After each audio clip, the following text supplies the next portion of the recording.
आजकल intermittent fasting का trend काफी पॉपुलर हो गया है। बहुत लोग बोलते हैं कि मैंने फास्टिंग स्टार्ट की और मेरा वेट कम हो गया, या फिर शुगर बैटल कंट्रोल हो रही है। लेकिन जब डायबिटीज पेशेंट ये सुनता है तो एक नेचुरल सवाल आता है, क्या मैं भी फास्टिंग कर सकता हूँ? क्या ये मेरे लिए सेफ है, रिस्क फ्री है? इसका आंसर सिंपल यस या फिर नो में नहीं है।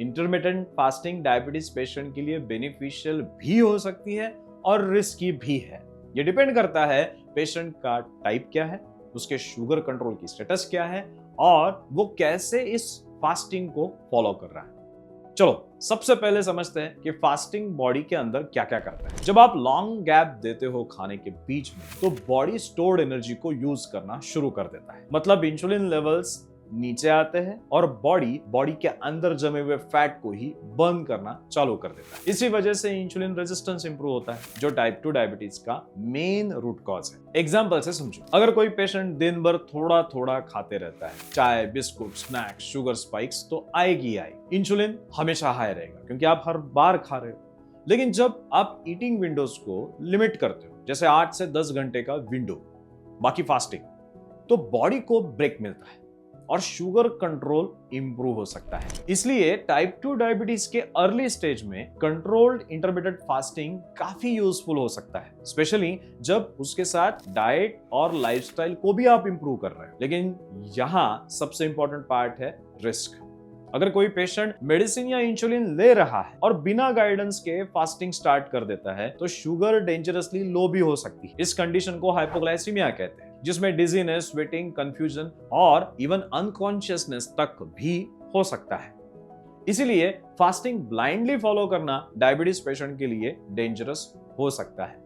अब टाइप 1 डायबिटीज की बात करें तो यहां सिचुएशन और सेंसिटिव हो जाए, क्योंकि टाइप 1 डायबिटीज ये इंसुलिन डिपेंडेंट होता है। इसलिए फास्टिंग करना जनरली इन पेशेंट में रेकमेंडेड नहीं होता, या सिर्फ स्ट्रिक्ट मेडिकल सुपरविजन में ही ये होना चाहिए। अब एक और कॉमन मिस्टेक समझिए, लोग फास्टिंग तो कर लेते हैं लेकिन ईटिंग विंडो में ओवर ईट कर लेते हैं। Heavy carbs, heavy sweets, fried food. ऐसे में फास्टिंग का कोई बेनिफिट नहीं मिलता, बल्कि शुगर स्पाइक्स और ज्यादा बढ़ेगी।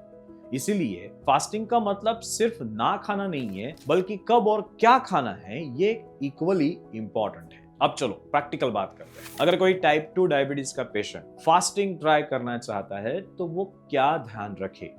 सबसे पहले अपनी करंट शुगर लेवल के कंट्रोल्स को समझो। अगर शुगर ऑलरेडी अनस्टेबल है तो फास्टिंग स्टार्ट करना रिस्की है। दूसरा, मेडिसिन का एडजस्टमेंट जरूरी है, यह डॉक्टर के बिना डिसाइड नहीं करना चाहिए। तीसरा, फास्टिंग ग्रेजुअल होनी चाहिए। Directly long fasting window start करना गलत अप्रोच साबित हो सकता है, और इससे इंपॉर्टेंट बॉडी के सिग्नल्स को सुनना। अगर वीकनेस, डिजीनेस या फिर अनयूजुअल सिम्टम्स आए तो इमीडिएटली ब्रेक करना चाहिए।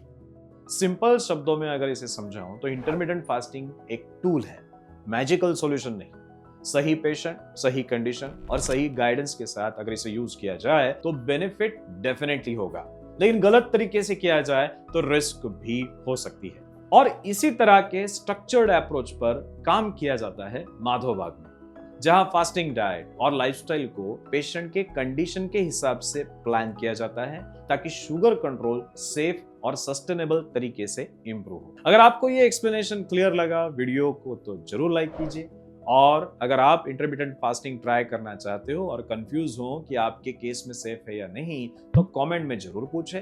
और ऐसे ही प्रैक्टिकल और रियल हेल्थ गाइडेंस के लिए चैनल को सब्सक्राइब करना ना भूलें। धन्यवाद।